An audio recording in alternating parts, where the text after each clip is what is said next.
So it is a pleasure once again to be in front of you today. I think you heard the remarks that were made, the urgency that we have. This position of Texas Republican Party chairman is consequential. Texas will decide the direction of this country. That is not an overstatement. The elections that are coming in 2020 will have profound impact. The sobering numbers that Mr. Weekly expressed, I think, are sort of brings home the remarks made by John F. Kennedy when he said, "Do not pray for better days, pray to be stronger men." The days that are coming. But look, there is hope in the horizon. Obviously, there are things that we can do as a community, as a state, and as a nation to make life better for others. And so today we will have a debate on this critical position. And I wanted to start off with first, the questions that we will offer up are going to be answered by both gentlemen. At the end of the 45 minutes, we're going to open it up to the audience so that you can ask questions. So we'll have a mic where you can go to and get in line and also ask some questions directly to the two candidates for the position of chairman of the Republican Party of Texas, for Mr. Lieutenant Colonel Allen West and Mr. James Dickey. So, gentlemen, the first question is, so what is your background and your qualifications for this position? We'll start off with Mr. Dickey. There we go. First of all, I'd like to say thank you very much for Bienvenido and for Abraham and the whole crew for putting on this event, for the Republican National Hispanic Assembly, for Betty and her whole crew. These are great organizations. And thank you to Pastor Crane for graciously allowing us here in this place of worship and chance to gather together. It is so good to see so many friends and so many compatriots, so many people that I've worked with over the years. And this goes to your question, what do I feel like qualifies me to be chairman of the Republican Party of Texas? This month marks 11 and a half years that I have been working as a Republican in Texas. And over 10 and a half years of that as a volunteer, just like many of you here in the room, whether it was as a state and national and county and Senate district delegate, whether it was as a precinct chair, as a precinct captain, as a county chair for 3 years in Travis County. They call that doing time in Travis County, as a Republican county chair in Travis County. But all of that made me uniquely prepared. One of the things, the reason why I ran 2.5 years ago when I first ran was not that the person who was being put up wasn't a great guy, but that I looked at the relevant experience, and the experience of raising money for a political organization in Texas is unique. In Texas, we believe in freedom, and so donors are allowed to support all their candidates at an unlimited level. It's not like the federal level. So we have donors who give $1 million each to the governor's race, to the governor for his campaign, for example. And so in the party, that's a unique set of skills to raise money for the party. And I had done that in Travis County, of all places, so I knew I could do that for the Republican Party of Texas. And sure enough, I have. We've set records on fundraising, but not just records on fundraising, but on responsible management of those funds raised, which is why yesterday we found out that for the first time in the Republican Party of Texas's history, we have $3 million cash on hand total in all our accounts. And the reason we've been building that is because we've been specifically building for the challenge of next year. And we've been building for the challenge of next year, not just in raising money, but also in operations and in plans, in hiring and preparation, and in teamwork with all of the other organizations and entities involved in politics in Texas. So that level of deep knowledge, relationships, the fact that we've been able to build on years of work and years of relationship is not a coincidence. It's an absolutely critical thing, and it's what makes me excited about going forward. We heard from Dick Weekly about the results of 2018 and the concern we have for 2018, and that is absolutely right. We all have to have that level of concern, but here's the wonderful thing.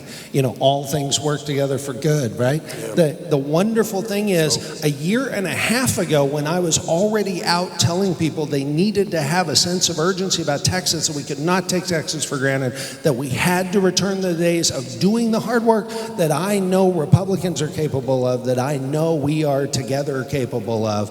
When I would say that a year and a half ago, I would get dismissed. After November, people started taking it seriously and started producing the results and producing the resources that we need to go forward, and we have been putting them to work, which is why the biggest initiative we're doing right now, 10K for 10R, 10,000 volunteers to register 10 Republican voters each. How many of you here care about America? Okay. How many of you here know that Texas is the key to saving America? Okay. How many of you are willing to sacrifice a little bit to save Texas? Okay. How many of you are willing to call 10 people if I give you their name and phone number to save Texas? Okay. Bianca Garcia, she's got cards for 10K for 10R. If you are willing to call 10 people to help save Texas, put up your hand. She will get you a card. We will get you signed up. We will get you plugged in, and we will give you the names of 10 people that we are 99% sure are conservative Republicans and that we are 95% sure are not registered to vote in Texas yet. All you have to do is call them and say, will you please vote? It's a fundamental sea change we've been doing since January. It's something we have to do. That, recruiting candidates, there's so much more we're doing. We are going to save Texas. Terrific. Thank you. If you could pass the microphone to Congressman West. Same question to you, qualifications. Well, thank you very much. It's a pleasure to be here, Pastor Crane, bienvenidos, and also to the Republican Hispanic Assembly. Thank you so much, Betty, and also to my dear friend Orlando. It's very simple. First of all, I think that we should take this moment. For every soldier, sailor, airman, Marine, and Coast Guardsman that is here today, please stand so we can thank you for our service to our nation as we get ready to celebrate Veterans Day.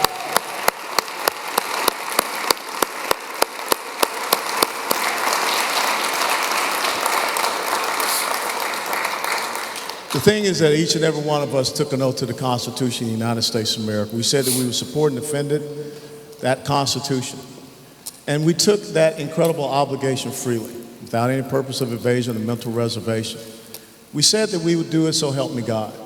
And so when you talk about qualifications for being in any type of leadership position in the United States of America, you're looking at people that have stepped up and have done that, to include myself. To include a dad who did it in World War II, an older brother who did it in Vietnam, a young major, my nephew is doing it right now. You did not know me, but I knew you. And all I'm looking at is continue the service, the sacrifice, and commitment that I made on 31 July 1982 to not just the United States of America, but also the great state of Texas. Now, the more important thing is this. In 1961, I was born in the inner city of Atlanta, Georgia, in a blacks-only hospital. I grew up in the same neighborhood that produced Dr. Martin Luther King Jr., the old Fourth Ward in Atlanta. I grew up, I had both parents in my home. I had a father who challenged me to be the first officer in the family when I was only 15 years of age. I had a mother who worked civilian service with the United States Marine Corps. They saved up so that I could go get a good quality education at Our Lady of Lourdes Catholic School, which is located right across the street from Ebenezer Baptist Church. In my neighborhood, we did not see broken families. In my neighborhood, we did not see the gangs. Sure, we go out and fight each other, but we didn't have to worry about people gunning down young kids in their neighborhoods.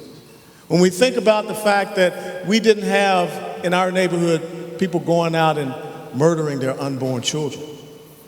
But yet today, what do we see happening within the black community? As Abraham talked about a little bit earlier, someone told us the message of being oppressed. Someone told us the message of being a victim, instead of us thinking about being victors. And so what has happened? We see only 24% of young black kids having mothers and fathers in their home. Since Roe versus Wade, the past 46 years, 20 million black babies have been murdered in the womb. We see the lack of education opportunities. We see the lack of small business entrepreneurship. What I'm here to do this day is to give a warning to my Latino brothers and sisters. You all are next. What they have done to the black community, they will intensely do to your community as well, because progressive socialism, that other party, they need victims. And as it says in Romans chapter 8, if we're Christians, we're more than conquerors. And so we've got to get that message back out about being victors. So goes Texas, so goes the United States of America, but Texas is a great beacon of liberty, freedom, and democracy. And in the 13 different countries and 3 different combat zones I went to, I was born and raised in Georgia, went to the University of Tennessee, and you could tell people from other countries you were from whatever state.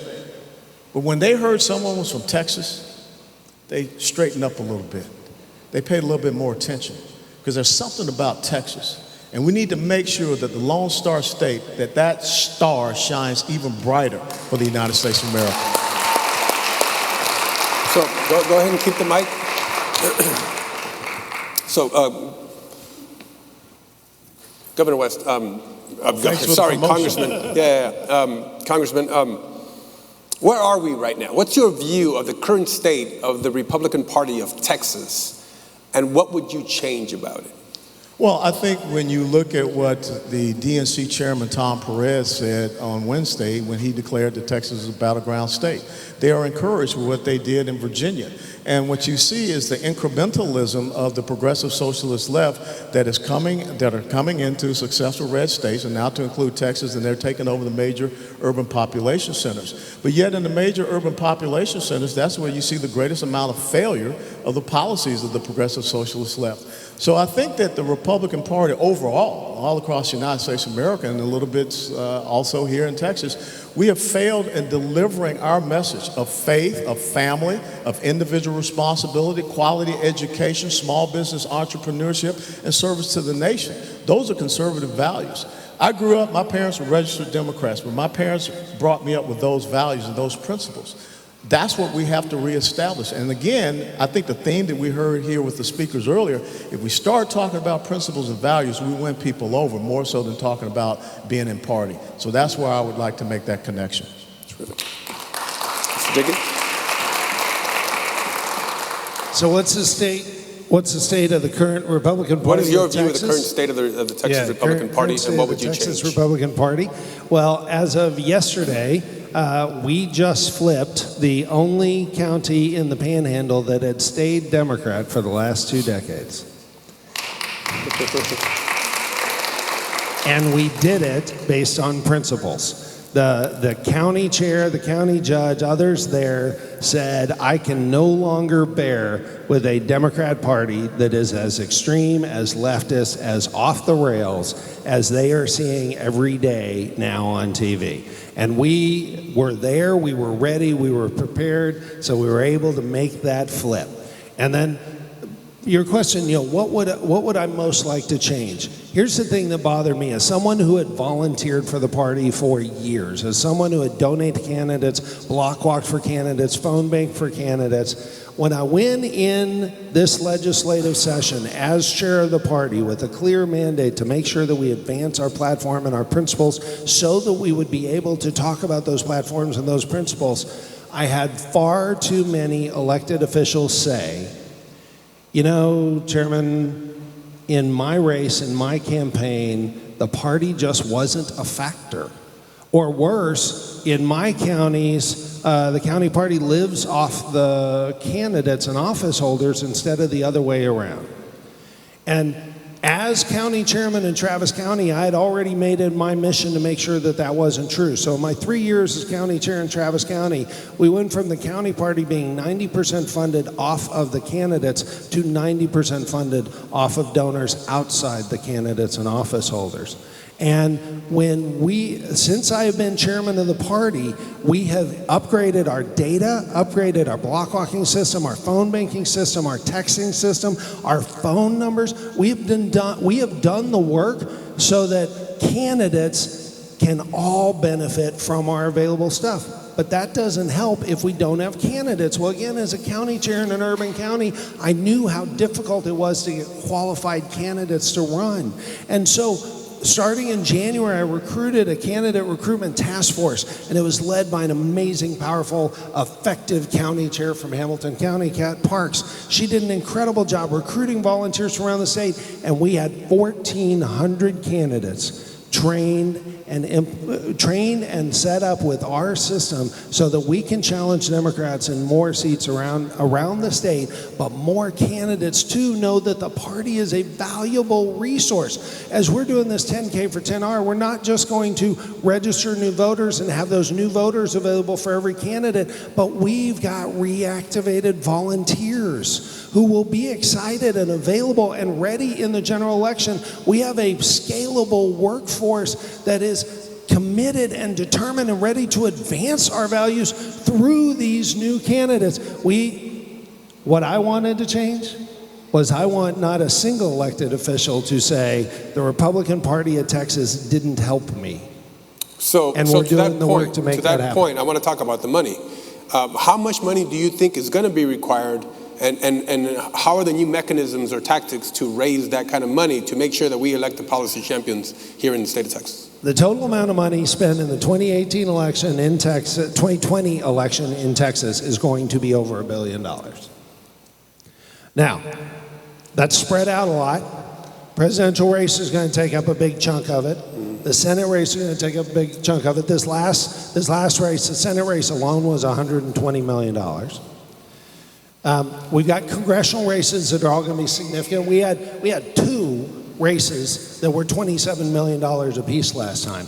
And at the federal level, congressional race and above, Democrats out-fundraised Republicans in Texas for the federal races by $138 million. And they did that because money came from all over the country to try to flip Texas. And in spite of that disadvantage on federal dollars, we beat them back and we won every single statewide elected office for the 12th election in a row.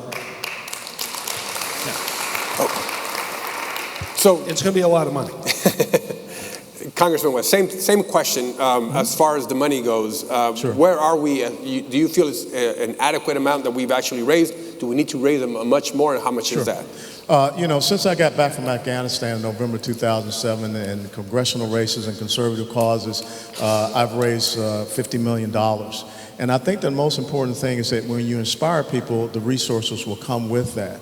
When I look at what just happened in Virginia, where they spent $15 million to try to flip the state house and the state senate there, I think the Republican Party here in Texas could do a whole lot better on fundraising. Every single person running for Senate or House in the United States of America comes to Texas to raise money. And we should have, $10 to $15 million sitting around for us to be able to go out and, number one, do independent expenditures. We need to have the Republican Party of Texas do more advertisements themselves in all the critical areas, like I said, especially as your slideshow, Mr. Weekly, in those critical urban centers, which I think we have not been able to do. So that's a critical thing. I don't think that we need to so much worry about the money that the other side has, because it does not matter how much money you have if you have a crappy message. We have a solid message, but we just don't have the ability to get out and get it down to Joe and Jane six-pack. We are in an altar of a church, so, but anyway. Well, I thank you, Lord Jesus, for allowing me to say what I said. But I think that also we need to develop slates. We need to have candidate slates down to the local level.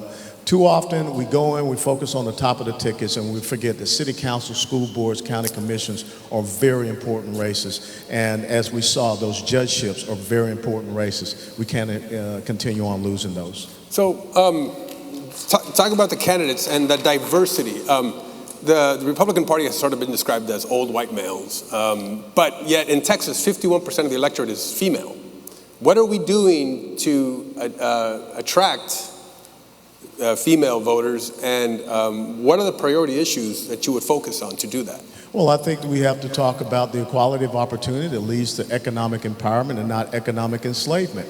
We look at what is going on with female small business ownership and growth in the corporate and business sector. We need to continue to talk about that. We need to talk about how we can make sure that we have quality educational opportunities and educational freedom for mothers to be out there and they make the decisions about their children's education. What we just saw happen in the Austin Independent School District should be absolutely just appalling to each and every one of us, and we should not have that happening here in Texas. So I think that's where we make the connections. We also have to make the connection on safe and secure neighborhoods. When we talk about having open borders and we allow people to come into our great state, you see a rise in local criminality. And furthermore, Texas is the #1 state in the United States of America for human and sex trafficking. And I think that if we develop the policies, if we develop the programs, if we are talking about that's a serious part of our platform, then instead of folks talking about losing suburban women, we win the suburban women. And I'll close on this. Never forget that the Republican Party of Texas was founded on July the 4th of 1867 by 150 blacks in the Houston-Galveston area. I mean, we don't tell people that. That's a powerful message. Thank you, Congressman. Mr. Dickey, same question for you. La mujer, women. What are we doing to attract women and voters? and what are the priority issues on that? So we have actually, it was my pleasure at the opening of the 2018 Republican Party of Texas State Convention to personally ask Supreme Court Justice Eva Guzman to be the opening speaker for the convention, the largest political convention in the world. She was our opening speaker because she is the highest vote getter in the history of Texas. Republican Party has done a good job of being welcoming, and in fact, we've had both of the victory chairs that I've had, that I've appointed are women, Senator Dawn Buckingham and now Stacey Hawk. We've got women leadership all through the party. We've got Kat Parks, who I already talked about, who headed our candidate recruiting effort. We've had significant leadership from women. Here's a little factoid for you. We already have double the staff we had all last election, and over half of our staff is female, minority, or both. Great. I talked about the candidate recruiting effort we did. Over half the candidate recruiting task force was female, and over half the paid attendees for the candidate training classes were female. We are doing a lot of work to make sure that we are welcoming to all who share our beliefs and our principles, because this day and age, both the message and the messenger do matter. And we have been welcoming, as the Lieutenant Colonel pointed out, we've been welcoming since our founding. We're the only ones who've been welcoming since our founding. Today, there are 16 courageous, active Black conservatives who are representing the state of Texas and the Republican Party of Texas at President Trump's Black Coalition gathering in Atlanta today. We have been active, we have been welcoming, we have been encouraging, and we are continuing to do that through our actions, through our intentionality. Where we are working in the major metro areas, but we are also working in the Valley and El Paso at a level that we have never done before. Well, and let me ask you about the Valley in El Paso. To that note, Latinos.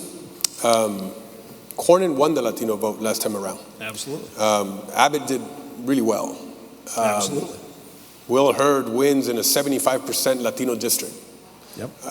What are you going to do as the chairman to make sure that there are adequate allocated resources to Latino outreach and persuade Latinos over?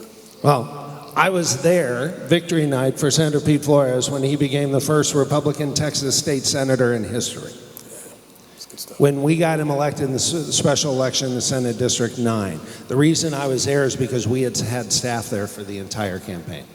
The reason I was there is because that 77% Hispanic district that we won in proves over and over again that when we have a great message and we focus on shared values, we can win, and we can win everywhere. When I met with him last week and we talked about strategy moving forward, he is excited about spreading our message and about the great principles of faith and family and results that he has been able to deliver and that the Republican Party of Texas can do. We've been doing that over and over again. We actually had 3 great Latina candidates for the Texas House this last election. Now, they didn't win. The Democrats ended up beating them and then tried to beat us up about not having representative candidates. And that's not the case, right? It's the Democrats who are hypocrites. It's the Democrats who say that only race matters, well, except if you're a Republican, and then it's worse, right? We are the ones who have been fighting for working together and making Texas better, and we are seeing results of that. Congressman West, same question. I think what you have to do, and the reason why we're, my paratrooper wings is that think about what paratroopers do. They go in behind enemy lines, and they cause disruption, and they cause confusion, and that's what we need to do. You don't win on defense. You have to be on the offense. And when you think about our policies, our principles, what we stand for, we should not have to defend it. We should make them defend who they are because their track record is a track record of failure. The fact that you have people that are leaving, failing blue states that are coming here to Texas and embracing the same failing policies, we should be just destroying people on that. So we've got to go down into the Rio Grande Valley, where if you understand what is happening there, you have so much of the drug cartel operations that are now on this side of the border. And we have to explain that to people. We have to explain that your safety and security is important to us. We have to explain that we want to see more, economic opportunities come to the Rio Grande Valley. Because again, you're talking about hardworking people that want that opportunity to be economically empowered. So I think the most important thing is that we can't just show up when it gets close to an election season. We've got to be there every day, 24/7. That's why it's about policy inclusiveness. It is not about outreach. It is about engagement. And it is about letting people know that you care. And I think one of the most important things we got to do is show how we care for their children that are here in the United States of America. Let me tell you, I hate the fact that the other side has tried to co-opt this word dreamer. Every child in the United States of America is a dreamer. And we've got to fulfill their dreams. So I'm going to ask one more question, and then we're going to turn it over to the audience. Congressman, to you, volunteers is the lifeblood of a lot of campaigns. What would you do to increase the roles of volunteers for many of the counties across the state of Texas? You've got to be the inspirational leader. When I was a commander, and my last duty station was Fort Hood, Texas, I was not a battalion commander that sat back in the office. I was out there in firefights with my troops. And when they see that the colonel is out there in a firefight, guess what? They're emboldened, they're empowered, they're going to be out there, and they're going to doggone fight just as hard as well. And that's what we got to do. You've got to be all over this state, and you've got to show people that I'm willing to stand up. There's a reason why I was the #1 target for the Democrat Party in 2012, because they don't want a strong, aggressive, offensive-minded, black conservative, born and raised in the inner city, to challenge them. They're not comfortable with that. And so I want to inspire that next generation, not just of black Hispanics, black conservatives, Hispanic conservatives, Asian American, all conservatives, to get out. And as I said down with you, Tracy, down in Wimberley, Texas, we got to get out of the catacombs. If we say that we are Christians, then you should believe in what it says in Isaiah 54:17, where it says, "No weapon formed against you shall prosper, and every tongue which rises against you in judgment you shall condemn." You should believe in what God told Joshua in chapter 1, verses 5-9, that you only have to be strong and courageous. Do not turn from the book of the law, being it the Bible or our Constitution, from the right to the left, and meditate upon it day and night. If God be for you, who can be against you? So what we need to do is just have inspirational leaders that say, rally behind me, and we will win, and we will keep Texas red.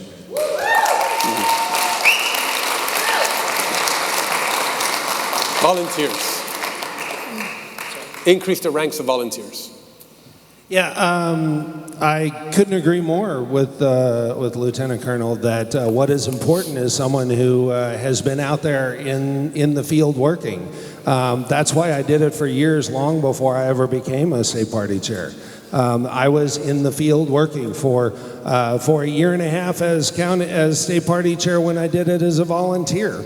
I visited over 100 cities in Texas and put on 80,000 miles on my car. Twice last year, 2 years ago, twice I was in wrecks that totaled my car because of the mileage I put on it. Twice last year I was in a hospital near death from stress and anxiety and effort from the miles. In just September alone, I put 8,000 miles on the car, visiting efforts. You know, we talked about the Valley. I've been in the Valley almost half a dozen times just this year. I met with judicial candidates in the Valley. In fact, we had a judicial candidate recruiting tour that I participated in where we went to all the major metro areas to say, okay, we took some hits last year. How are we going to make sure we have great candidates on the ballot, because you lose 100% of the races you're not in, and we're going to put in the work to make sure that we don't lose those races. And we have been putting in the work, which is why we have the results. It's why over the last cycle we raised more than 25% more than the party had ever raised in history. That's why not only did we raise more than 25% more, but we devoted more than double the percentage that had been devoted to political activity. By far, we are doing the right things. Conservative leadership is not about celebrity. It is not about an image. It is not about rah-rah. It is about doing the work. We are Republicans. We believe in hard work. We know that hard work works. We challenge and champion hard work, and we've been doing it at the Republican Party of Texas for the last 2 years, and the results are showing, and we need to continue doing the work and doing it well and understand what we're doing so that we can win the way we must in 2020 and beyond. Thank you so much. So now, if you have a question, you can come up to the mic, and we have about 15 minutes to ask questions. So I'm going to ask the candidates to be brief in their answers. Keep it to less than a minute if possible. I promise I won't cut anybody off. I'm not that guy. But go ahead. Thank you.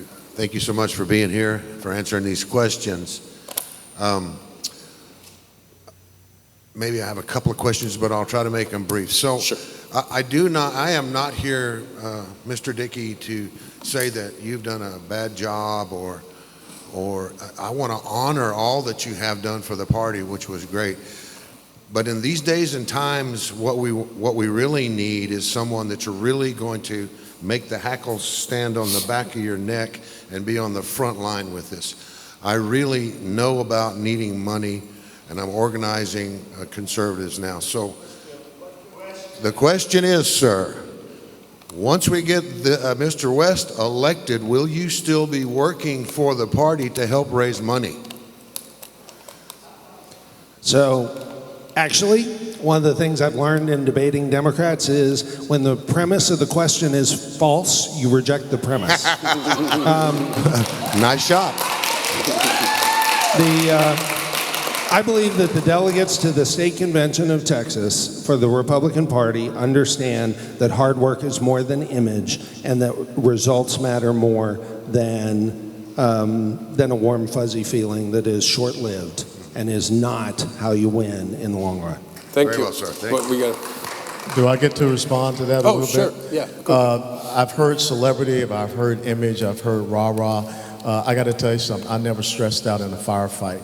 And if Chairman Dickey does continue to be the chairman, I will continue to do exactly what I've done since I got back here in the state of Texas. I will work with anyone to help raise money and support our cause here in the great state of Texas.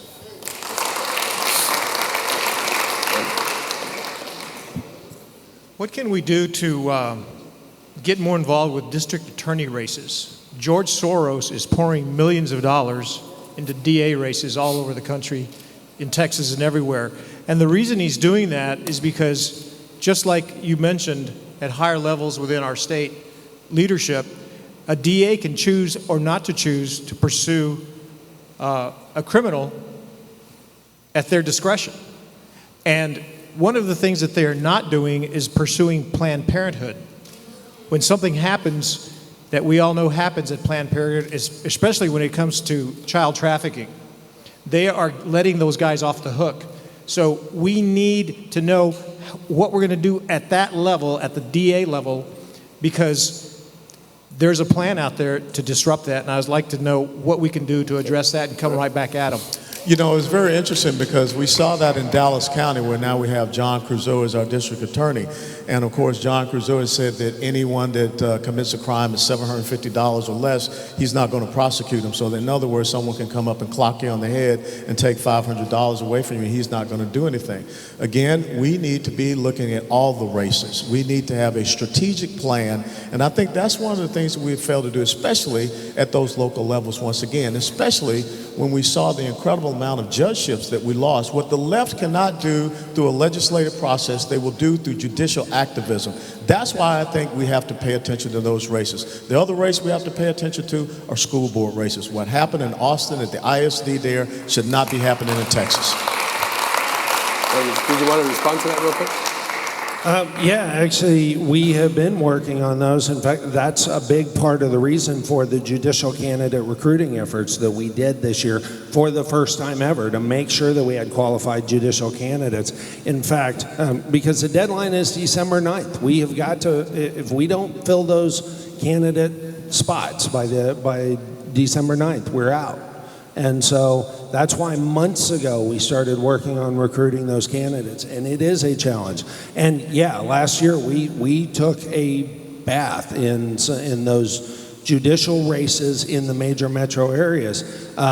It was not for a lack of attention, though. We were working on it. We did spend $1.2 million on those races to try to move those. The challenge we had was the O'Rourke campaign and their effort to turn out 1 million more Democrats, and they turned out 1.2 million more Democrats. We were just able to move the line, but not enough in those concentrated areas. So we know what to do, and we have been working on it, and we will do more, including all the stuff we have done on judicial candidate recruiting. Thank you, gentlemen. My question is more to the schools and generational brokenness that we're getting ready to face. I went to the legislature, not just this past session, but the one before, and I saw busloads of school kids being brought in with their T-shirts on, hundreds of kids, hundreds. And this was not just that week, they do it every other week. And I happened to catch them throwing away their cheat sheets in the bathroom, and it was all left talking points. So they literally take these kids and they give them all leftist talking points to go talk to all of our legislatures, which would put the fear in these legislatures to think that this is generational problem they're going to be facing. What does the Republican Party have or intend to have in place? Because the predominant number of these kids were minority children. What are we doing and intending to do generationally? Because I don't see the funding geared and targeted for this future generations. Okay, well, so specific and generally. Specifically, 2 weeks ago, I was set to do an event with the Texas High School Republicans Coalition. Right, they are one of our coalitions and auxiliaries. We've been working with them to grow the number of chapters statewide and to grow their support. So we have been working with them. College Republicans has been growing, and Young Conservatives of Texas under our watch. Both of them have been growing in Texas in the last couple of years, and we've been giving them a lot of support and a real seat at the table at our SREC meetings and at our activities to make sure that we encourage that and we make that happen very specifically.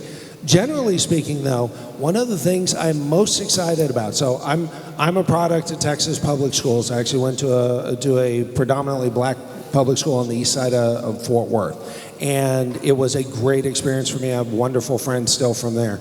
Both my older two kids graduated from public school and had a good combination of, yes, the teachers were trying to indoctrinate, or yes, some of them were, and some of the school board was trying to do stuff, but they were able to advance conservative principles among their friends. The biggest level we are seeing this generation in high school and college right now is the most opposed to abortion that we have had since Roe v. Wade passed. They can see it. They can see it with their own eyes. And as they can see it with their own eyes, we are winning their hearts. And so it is up to us to just drive that home, which is why we have to follow up with the high school Republicans, college Republicans, young conservatives, Texas, supporting them and encouraging them. We had their back when they were threatened with getting doxxed. We had got them involved. We've looped them in on interning and volunteering. We have brought them in to let them know we are supporting them.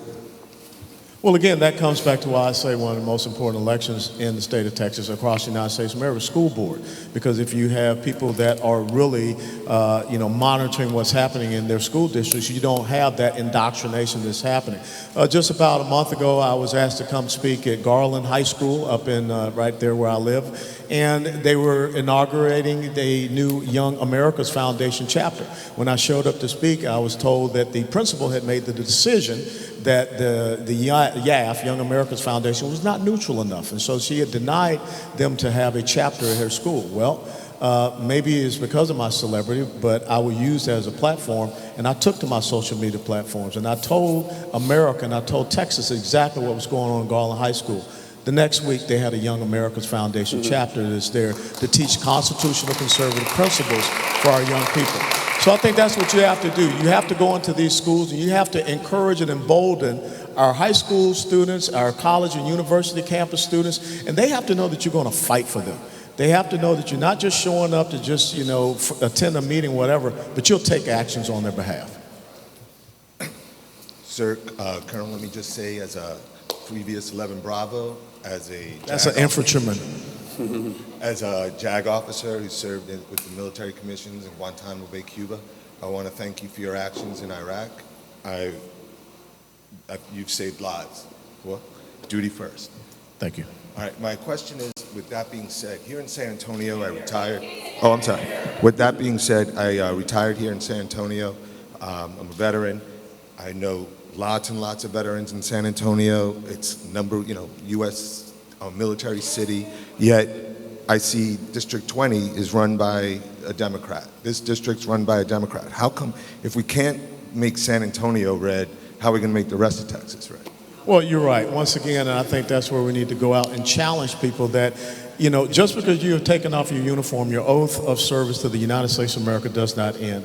And when I look at people that are out there that are advocating for principles and values that there are the antithesis of what we took an oath to support and defend, we need to start tapping into people. The reason why I got into politics is because a woman challenged me in South Florida and she said, your oath of service is not ended.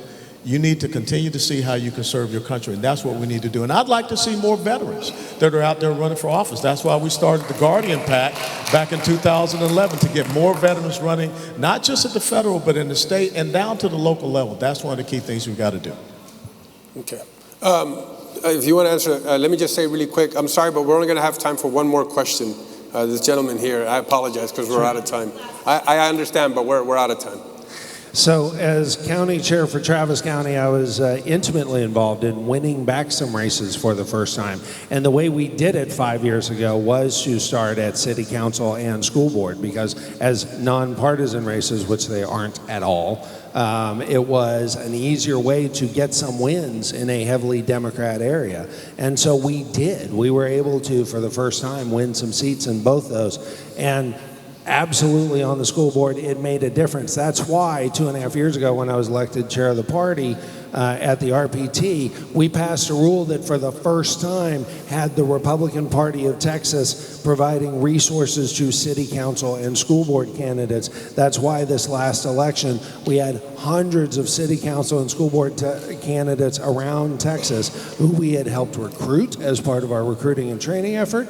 We had helped train them, and we equipped them with the best data, block walking, phone banking, texting, and scheduling systems that are available all for free.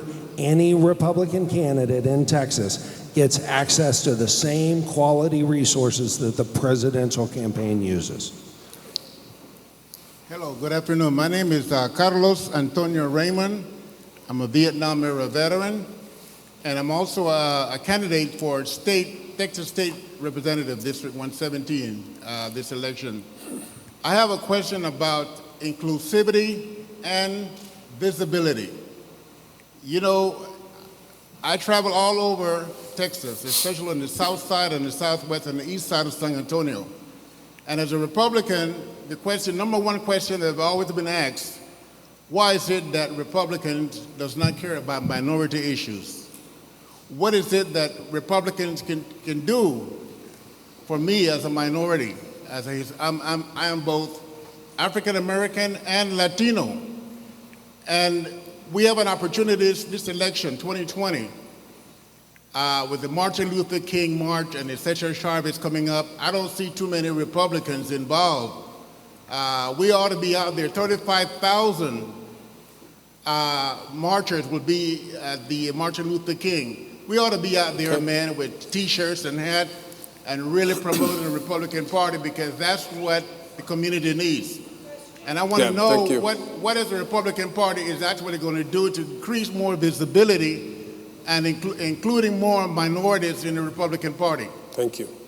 Well, we've talked a lot about including more minorities in the Republican Party earlier in the conversation. But I want to go to that. When I was county chair in Travis County, and we had a booth at the Juneteenth festivities in East Austin, it was the first time the Republican Party of Texas had shown up on a Juneteenth festival in decades. And that's wrong. We need to show up. Now, we're a bottom-up party, so my question to you is, if you're in those areas, and the question is, what do Republicans stand for, and you're a candidate for Texas House, I sure as heck hope that you have a good answer for how Republicans can help people in your district who you want to represent. We have been fighting for equality of opportunity since our very founding. We have been fighting for freedom and opportunity for all since our beginning. And you know what? Our policies produce the best result and the best life for all, right? President Trump's policies have yielded the lowest Hispanic unemployment in history, the lowest black unemployment in history, the lowest female unemployment in history. Our policies help everyone, and it's up to every one of us to spread that message.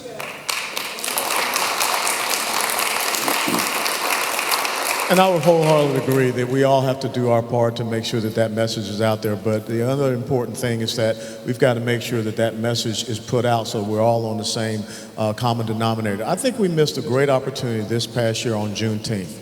Because on Juneteenth, a day that represents emancipation. And you think about this party, it's about emancipation. The Republican Party was established in 1854 for one reason, was emancipation. But on Juneteenth of this year, in the United States House of Representatives, the Democrat Party was holding hearings on slave reparations. And we could have capitalized on that to say one single thing, that this party has always stood to make you a victor. But here we have Democrats still to this day talking about making people victims. And I think that as we go forward, if there's one thing I'd like for you to start saying, very simple, is that the Republican Party, the grand old party, we make victors. The Democrats, they only make victims. Thank you. So I want to thank these fine and accomplished gentlemen for their honesty, their answers, for their availability, for their insight. And I want to thank you for being a part of this. A round of applause. Thank you.